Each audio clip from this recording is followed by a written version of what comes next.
Alright, what's going on guys? Today we're going to take a look at another World Championship winning deck in Magic the Gathering's history. This time we'll be looking at the deck that won the 2002 World Championship, Psychatog, a blue-black control deck with a win condition that only a true sociopath would enjoy. No really, it's ridiculous. So anyway, the 2002 World Championship would take place in Sydney, Australia, and the deck would be piloted by Carlos Romoa. At the time, Standard was composed of the Invasion block, the Odyssey block, and the 7th edition starter set, otherwise known as a core set using today's terminology. So, how did the Psychatog deck work? Well, for starters, it was a blue-black control deck, so it countered your spells, killed your creatures, and drew a bunch of cards until it could pull off its win condition, which required 9 mana.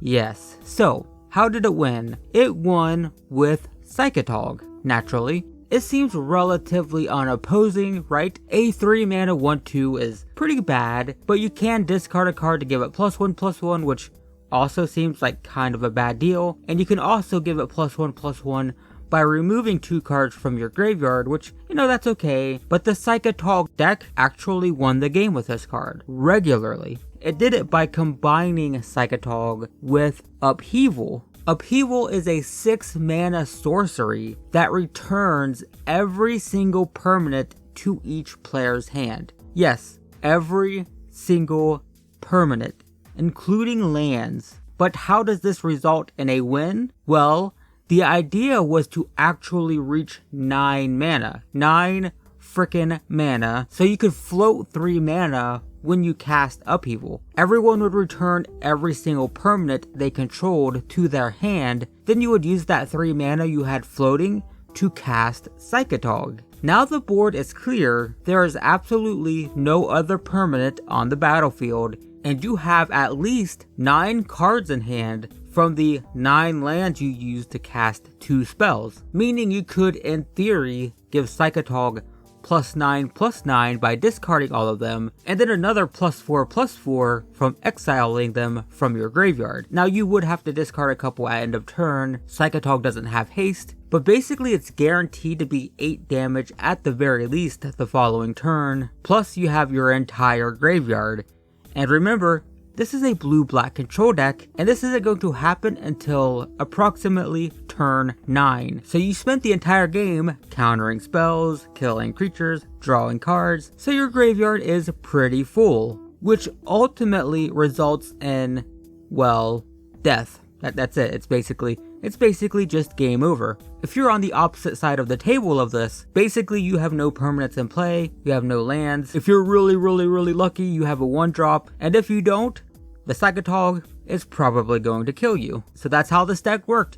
Literally bounce the entire board and then kill your opponent with a Psychatog. Needless to say, this deck was super fun to play against. So now that you know how the deck wins, we'll take a look at the actual deck list. This will go quick because it's all mostly just various forms of control. The deck played 4 Psychatogs, 2 Upheavals, and 4 Nightscape Familiars, which make blue spells cost 1 less, which in turn made the combo cost 1 less, so you only needed a whopping 8 mana to win. That's good, I guess. It also made it easier to control the board though, by making your control spells cheaper, and it also stalled out the game because it could just block and regenerate every turn. So it clogged up the board and pushed the game later and later just by being able to block and regenerate. And next up are the counterspells, 4 copies of Counterspell, 3 copies of Memory Lapse, and 3 Circular Logics. Counterspell is the OG Counterspell, 2 mana to counter any spell. Memory Lapse counters a spell and puts it on top of your opponent's library, which basically time walks them. And then Circular Logic is a 3 mana counterspell that your opponent can spend mana to deny, but the cost is dependent on your graveyard. So in the late game, there is a good chance this is going to resolve.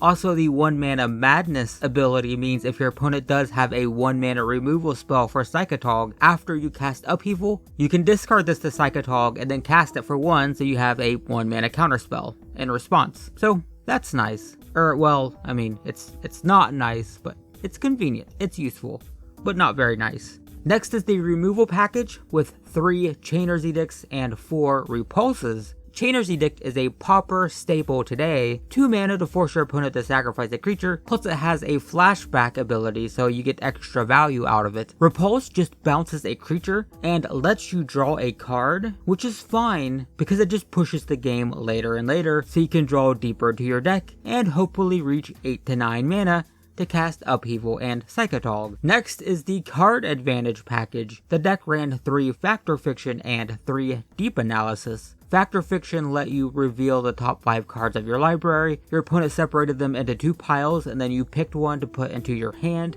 It doesn't matter how your opponent stacked the piles. If you were looking for a specific card, like an Upheaval or a Psychatog, it didn't matter how they divided them, you would always just take the one you needed. So basically you just got to dig 5 cards into your deck to find what you need. And another important thing is that it also put the rest of the cards that you didn't take into your graveyard so you could exile them with Psychatog. And then Deep Analysis was a classic draw spell at the time. 4 mana to draw 2 cards isn't great, but it has flashback, so you ultimately got 4 cards out of it, so that's pretty decent. 1 card to get 4, not bad. And the final card in the deck is Cunning Wish. The wish cycle is pretty weird by today's standards. It actually allowed you to grab a card you owned from outside of the game and put it into your hand. In competitive play, that meant you could grab things from your sideboard, which meant you could use your sideboard as a toolbox, filling it with lots of singleton copies of Silver Bullet cards that you could grab at a moment's notice with the help of Cunning Wish. It's pretty spicy actually, and we'll take a look at the sideboard in just a second.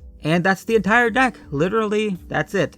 Counter spells, kill stuff, draw cards, get Upheaval and Psychatog, and win. The mana base is pretty simple as well, but there is one land in particular that was pretty sweet in the deck, and that was Syphilid Colosseum. It dealt 1 damage to you if you tapped it for blue, but it's the threshold ability that's important. If you have 7 cards in your graveyard, you pay a blue mana, you tap it and sacrifice it, you get to draw 3 cards and discard 3 cards. I mean, that's pretty crazy. On a land, to draw 3, discard 3, it's pretty nice actually. You don't gain any card advantage from it, but you know, you get to dig 3 cards deep, and you put more cards in your graveyard to exile with Psychatog. So that's actually a pretty nice ability in this deck. After that, there were just some dual lands, 4 Underground Rivers, which can tap for colorless but deal 1 damage to you if you tap them for colored mana, 4 Salt Marshes, which add both colors but come into play tapped, and 1 Darkwater Catacombs, which is like an early version of the Shadowmoor filter lands. After that, the usual pile of basics, 10 islands, 3 swamps, because the deck was mostly mono blue control with just a bit of black thrown in for, you know, Psychatog. Alright, let's take a super quick look at the sideboard. As usual, we won't go super in depth here as that does require an understanding of the entire metagame, but do remember that with Cunning Wish, you had access to these at any time, so there are quite a few cards to look at. So to start, it ran some extra counter spells with Gainsay and Teferi's Response. Both are incredibly efficient counterspells, but are also very narrow, so great for the sideboard. It also played Duress, Ghastly Demise, and Coffin Purge. Duress is the classic hand disruption spell. Ghastly Demise is a 1 mana removal spell. It kills a creature based on the number of cards you have in your graveyard, and Coffin Purge could be important because the Odyssey block was a Graveyard Matters block, and there was a pretty crazy Reanimator deck at the time, definitely important in this metagame. Next it played Hibernation and Slay, just in case you really hate people who play the color green. Hibernation bounces all their green permanents, and Slay can kill a creature and allow you to draw a card, which is kind of ridiculous. After that it played Mana Short and Recoil. Mana Short could be cast on the upkeep to basically force your opponent to skip their turn because all of their lands are tapped, and Recoil bounces a creature and then forces the opponent to discard a card. If they don't have anything in their hand, you bounce the creature, they have nothing, so they then have to discard it, so that's kind of fancy. And then finally there was 1 copy of Factor Fiction, and that's it. That's Psychatog. I'm not gonna lie, it wasn't very nice. It was blue-black control, and it did what blue-black control always does. Counter your spells, kill your creatures, draw cards, stall the game, and then just, you know, win. Just like that. Just like always. Fun. Super fun.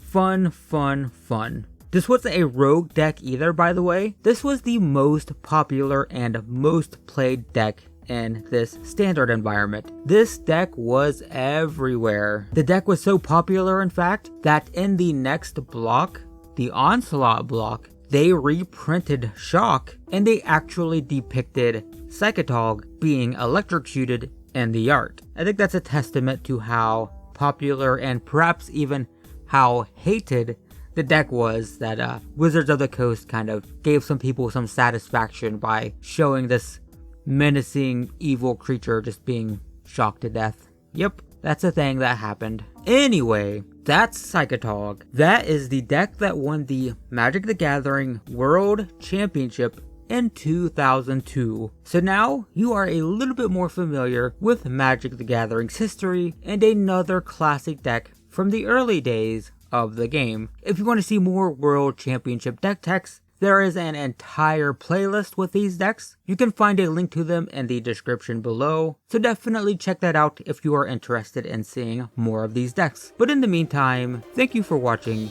I hope you enjoyed, and I will see you in the next one.